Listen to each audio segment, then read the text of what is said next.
అయోధ్యలో బాలరాముడి విగ్రహ ప్రాణ ప్రతిష్ఠ సందర్భంగా అందరి దృష్టి రామ మందిరంపైనే ఉంది. రామ మందిరం విశేషాలను తెలుసుకోవాలని చాలా మంది ఉత్సాహం చూపిస్తున్నారు. ప్రాణ ప్రతిష్ఠ వేడుకలను ప్రత్యక్షంగా చూడాలని ఆశపడుతున్నారు.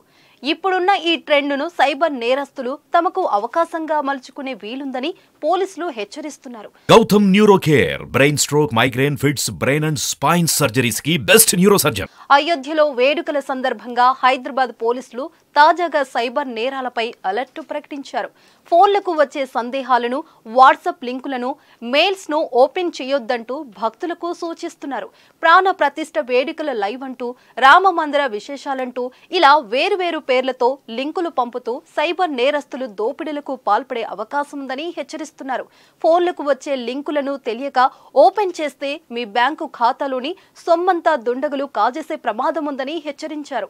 రేపు అయోధ్యలో రామ మందిర ప్రారంభోత్సవం, ప్రాణ ప్రతిష్ఠ కార్యక్రమాలు నిర్వహించనున్న సంగతి తెలిసిందే. ఈ క్రమంలో సైబర్ నేరగాళ్లు అయోధ్య లైవ్ ఫోటోలు, దానికి సంబంధించిన ఇతర పేర్లతో జనాలను మోసం చేసేందుకు రెడీ అవుతున్నారని హెచ్చరించారు. అయోధ్య మందిర ప్రారంభోత్సవం రోజున మీ మొబైల్కి వచ్చే ఈ తరహా లింకులను ఓపెన్ చేయొద్దని సూచించారు. పొరపాటున మీరు ఈ లింకులను ఓపెన్ చేస్తే అంతే సంగతులని హెచ్చరించారు. ఈ మెసేజ్ను మీకు తెలిసిన వారందరికీ పంపి వారిని కూడా జాగ్రత్తగా ఉండమని సూచించారు హైదరాబాద్ సైబర్ పోలీసులు. అయితే రామ మందిర ప్రారంభోత్సవాన్ని అదునుగా భావించిన సైబర్ నేరగాళ్లు గత కొన్ని రోజులుగా రామ మందిరం పేరుతో ప్రజలకు అనేక రకాల ఫేక్ మెసేజ్లు పంపి వారి నుంచి డబ్బులు దండుకునేందుకు ప్రయత్నం చేస్తున్నారు.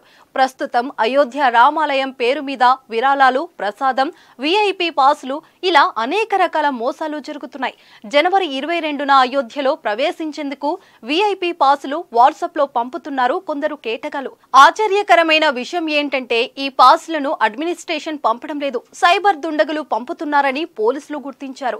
వాట్సాప్ లో వచ్చిన మెసేజ్ ప్రకారం జనవరి 22న రామ మందిర ప్రారంభోత్సవానికి మీరు విఐపి పాస్ ను పొందుతున్నారు. అప్లికేషన్ ను ఇన్స్టాల్ చేసి విఐపి పాస్ ను డౌన్లోడ్ చేసుకోండి అంటూ మెసేజ్ పంపుతున్నారు. పొరపాటున నిజమే అని ఆ యాప్ డౌన్లోడ్ చేస్తే ఫోన్ మొత్తం హ్యాక్ అయ్యే ప్రమాదం ఉంది. ఇక ప్రసాదం కోసం ప్రజల నుంచి డబ్బులు తీసుకుంటున్న వెబ్సైట్లను కూడా గుర్తించారు పోలీసులు. ఇలా చాలా సైట్లు విఐపి పాసులు ఇస్తామని కూడా సోషల్ మీడియాలో ముందుకొస్తున్నాయి. వాటిపై ప్రజలు అప్రమత్తంగా ఉండాలని పోలీసులు కోరుతున్నారు. వీటన్నిటిని దృష్టిలో ఉంచుకొని రామ మందిర ప్రారంభోత్సవానికి ముందు సైబర్ బెదిరింపులను ఎదుర్కోవటానికి హోం మంత్రిత్వ శాఖ ఒక ఉన్నత స్థాయి సైబర్ నిపుణుల బృందాన్ని అయోధ్యకు పంపింది. ఇప్పటికే అయోధ్య ప్రసాదం పేరిట అమెజాన్ లో అమ్మకాలు ప్రారంభమయ్యాయి. అయోధ్య ప్రసాదం అని చెప్పి నకిలీ లడ్డూలను అమెజాన్ అమ్మకానికి పెట్టింది. ఇది గుర్తించిన కేంద్రం అమెజాన్ సంస్థకు నోటీసులు జారీ చేసింది.